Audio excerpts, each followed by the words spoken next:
साथ हैं सुनील कुमार जी, सोनभद्र जिले से आते हैं और बहुत पुराने साथी हैं हम लोगों के। हम उन सभी साथियों को ये कहना चाहते हैं जो ये कह देते हैं कि सर फिर नौकरी के बाद शादी हो गई, बच्चे हो गए, पढ़ाई नहीं हो पाती, फिर कंपटीशन नहीं हो पाता। और अभी आप हायर के लिए तैयारी इस बार कर रहे हैं जो निकली है, मेरे ख्याल से उम्मीद है पूरी जिस प्रकार से इनकी लगन है, जिस प्रकार से परिश्रम है, उसमें भी सफल होंगे। मैं पूरा इतिहास आपको इसलिए बता रहा था कि अभी अभी जो जीआईसी प्रवक्ता का रिजल्ट आया है उसमें भी सुनील जी का चयन हुआ है।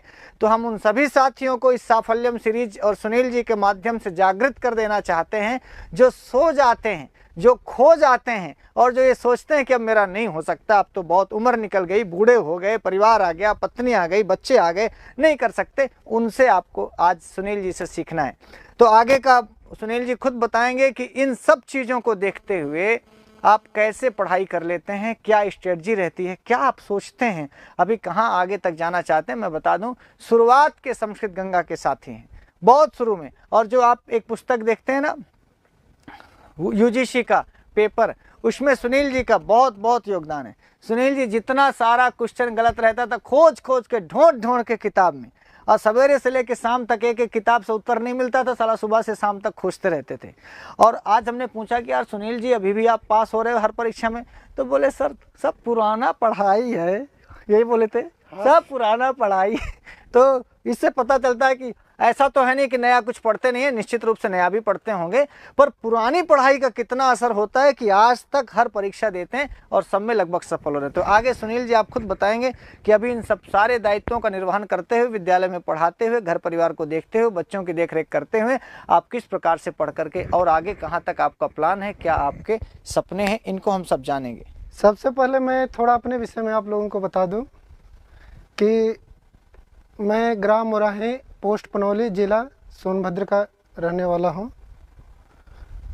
और रही बात पढ़ने की इच्छा, तो पढ़ने की इच्छा बचपन से ही हमारे अंदर थी।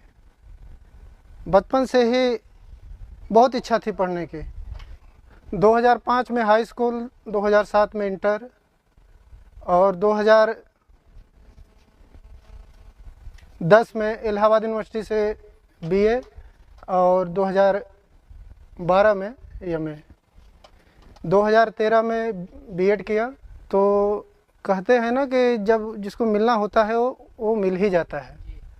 तो इत्तेफाक ये हुआ कि मुझे कमरा भी दारागंज में ही मिला और फिर बाद में पता चला कि बगल में संस्कृत गंगा भी है। फिर यहाँ हमारा आना हुआ, फिर गुरुजी के संपर्क में आए, फिर धीरे धीरे देखे तो यहाँ के जो काम थे धीरे धीरे करने लगे हम भी। प्रूफ रीडिंग का ही मेरा काम था यहाँ पे।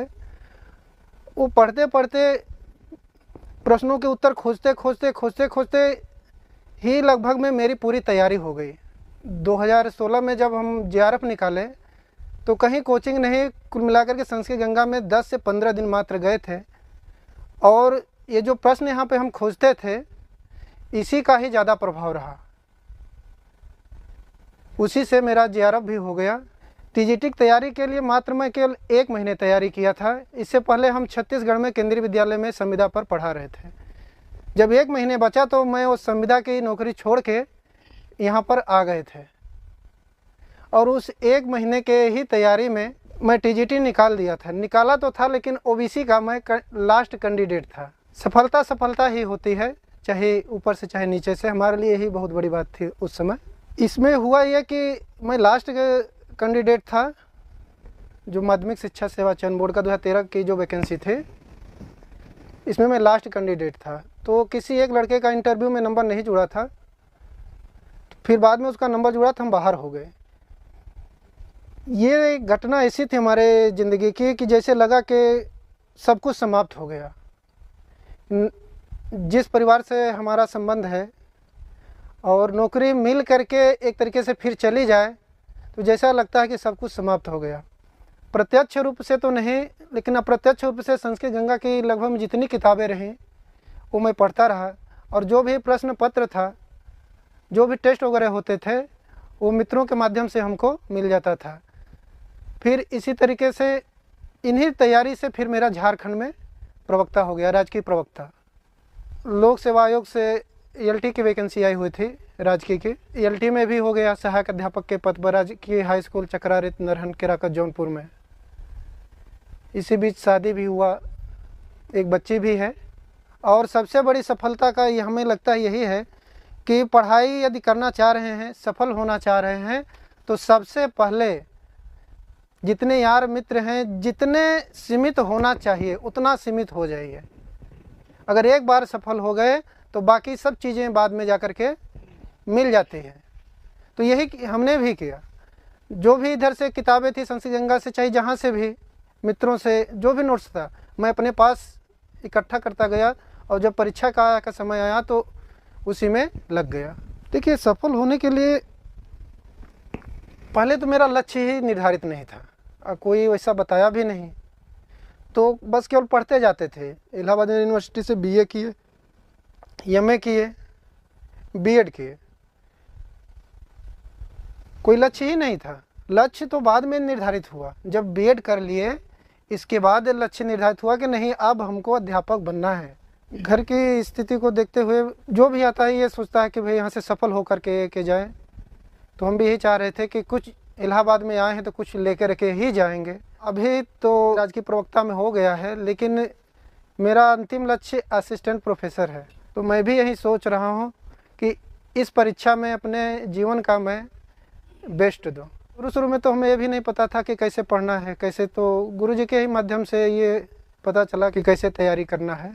फिर धीरे धीरे सब होता चला गया। जब संस्कृत गंगा से पहले तैयारी यदि कोई करना चाह रहा था तो उस समय इतने मैटर ही नहीं थे संस्कृत में, चाहे TGT हो, PGT हो, कोई भी वैकेंसी हो, मैटर ही नहीं था। लेकिन आज ऐसा हो गया है कि चाहे ऑडियो वीडियो, चाहे किताबें हों, इतनी संस्कृत गंगा के माध्यम से लोगों तक पहुंच रही है कि कहते हैं कि कंपटीशन बढ़ता जा रहा है। हमें लग रहा है कंपटीशन केवल संस्कृत गंगा की वजह से इतना जो मैटर दे रही है, इसके वजह से बढ़ता जा रहा है। यदि आपके अंदर इच्छा है तो कुछ भी पढ़ सकते हैं। पहले आपके अंदर इच्छा होनी चाहिए। यदि इच्छा है, मान लीजिए कि कोई वैकेंसी आई, भर दिए फॉर्म, फिर देखिए उसका सिलेबस क्या है।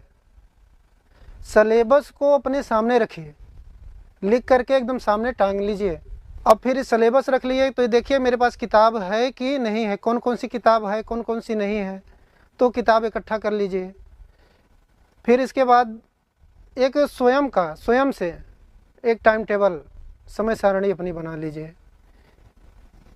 कुछ चीज़ें होती हैं कि लगता है आदमी पढ़ने तो साहित्य पढ़ते रह जाता है, तो क्या करता है कि उसकी बारी फिर एक सप्ताह बाद आती है, तो क्या होता है बीच में फिर वो जैसे लगता है कि उसमें हाँ वो भूल जाता है। फिर तो डेली का एक समय सारणी बना लीजिए। जैसे 1.5 घंटा साहित्य में, जैसे ये किताब अभिज्ञान शाकुंतलम पढ़ना है, 1.5 घंटे की किरातार्जुनीयम पढ़ना है, 1.5 घंटे समास पढ़ना है, 1 घंटा संधि पढ़ना है, अपने हिसाब से टाइम टेबल बना लेना चाहिए। तो इससे क्या होता है, एक ही दिन में जो संपूर्ण पाठ्यक्रम है उसका अभ्यास हो जाता है। अगर यही अभ्यास 1 महीने हो गया तो मतलब कि 1 महीने में 30 बार उसका अभ्यास हो गया, तो रटने की ज़रूरत नहीं पड़ती है, केवल उसको पढ़ते रहिए। 30 बार पढ़ लिए तो बहुत हो गया। तो अपना एक स्वयं का टाइम टेबल भी होना चाहिए, ऐसा मेरा मानना है। और ऐसा हम खुद स्वयं से मतलब हम खुद टाइम टेबल अपना बनाए थे। नमः संस्कृत है।